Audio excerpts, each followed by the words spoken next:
Alright, so this is going to be a quick video of the Tier 1 concealment slim Axis versus their new Axis Elite.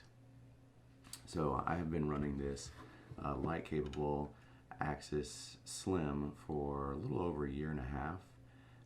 Now, one thing to note between the two of these, this is the light capable model made for an in-force APLC. And the Axis Elite currently does not come in a light capable model. So that's one thing to note. It's not exactly apples and oranges between these two, but there are some differences. One thing that you'll notice when you very first are looking here, things to note that I felt like were important differences is this new hook is adjustable. And you can see that it basically just sits underneath the belt clip, and it can be raised and lowered. As it came out of the box, for me, this hits right in line with my belt, which is really good because on this model, the clip is not adjustable and it sits a little bit low. So my belt is kind of hitting, it's just kind of hitting the lower part of my belt, which isn't necessarily, preventing it from functioning, but it doesn't quite get full alignment, and sometimes I need to do a little bit of adjusting there. When you're looking at the light capable versus not, one thing that I have noticed between these two holsters, and just the way that really any light capable holster fits, is that this area right here, right where the edge of the light kind of a little bit can dig into your, I guess it's where your leg meets into your pelvis, and that can kind of be a little bit uncomfortable, and it's not so pronounced of a feeling that you get with a non-light capable, even though they're not really that much difference in width. You do feel that a little bit. Looking at the differences, one big thing that I noticed was the magazine. On the new Axis Elite, the magazine angle is a little bit more canted to the side here. And they also have this new ridge here that kind of acts as a hook on this side to kind of push that magazine further in. Now, one thing that I have noticed is that's a really good feature, because on the Axis Slim, they don't have that ridge, but they do have kind of this little piece here. And what that does is causes the belt to push the magazine back further, which this holster does push the magazine back into you a little bit further, as opposed to curving it around your body a little bit more. But what I found is that while it pushes the magazine further back into your body, concealing it more, it causes this belt loop to stick out more. So I have issues with the fact that the magazine is concealed, but now my belt sticks out quite a bit. So I have less problems with this area of the magazine printing, and more with, especially in like a tight t-shirt, that the whole belt line itself is kind of printing. So that's a nice change on the magazine, and definitely that hook being adjustable over here on the gun side. Now, one thing that I'd also recommend that Tier 1 has started doing is offering this kind of wedge pack that they sell. I think this is great. You can see on this Axis Slim that I've been running for about a year and a half, I kind of made my own wedge using a Dr. Scholl's heel cup, and I mounted that with Velcro. So you can kind of have the soft Velcro on the back of the holster, put the hard Velcro on the inside of the heel cup, and kind of trim it to fit. And that, especially on the light capable models, kind of helps with this edge here digging into you, but also creates a little situation where it kind of can cant the holster in a little bit. So on these wedges that they offer, they kind of have some adhesive with a slick back here that does not come off which is good because it kind of helps slide against your body.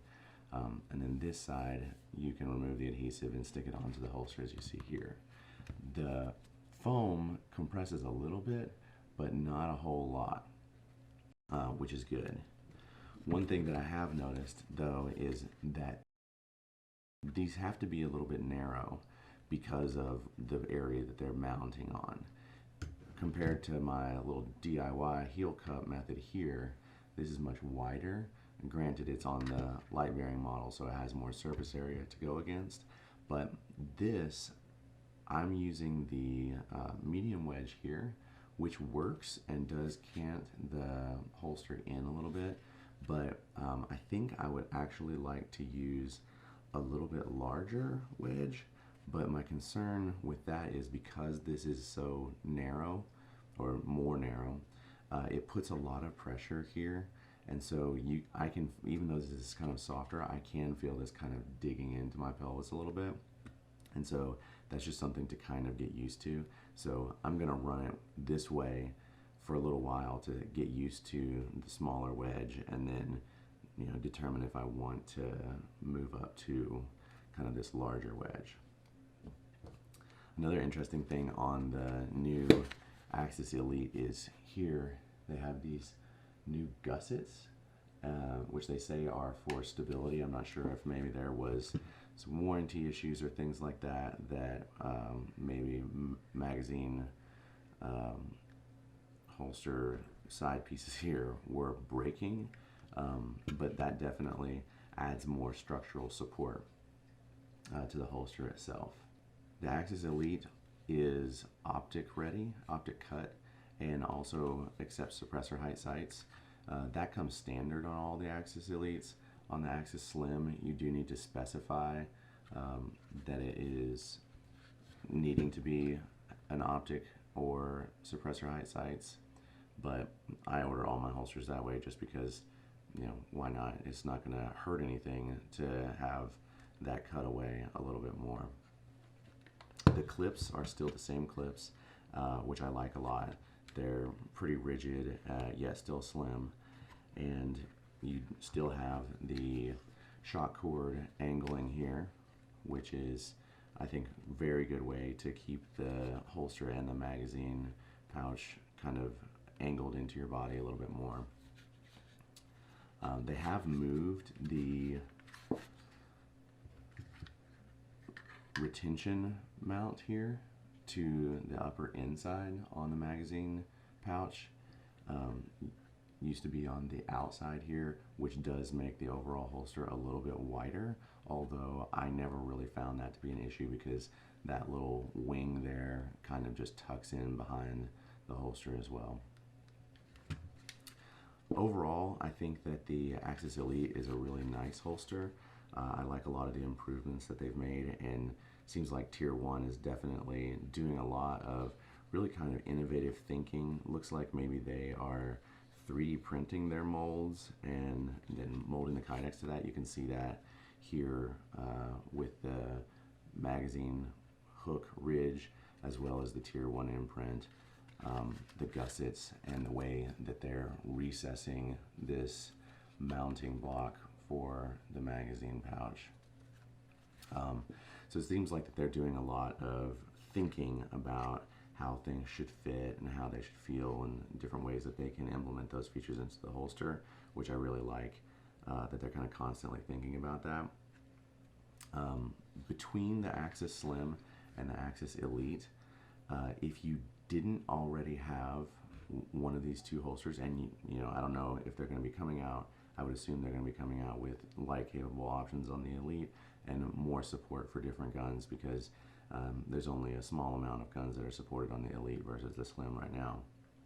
But if you did not have a holster at all, and the features of the Elite not being light bearing, and the gun that you run would accommodate what you're looking for, then I would recommend getting the Axis Elite, and I would definitely recommend for sure getting a wedge pack.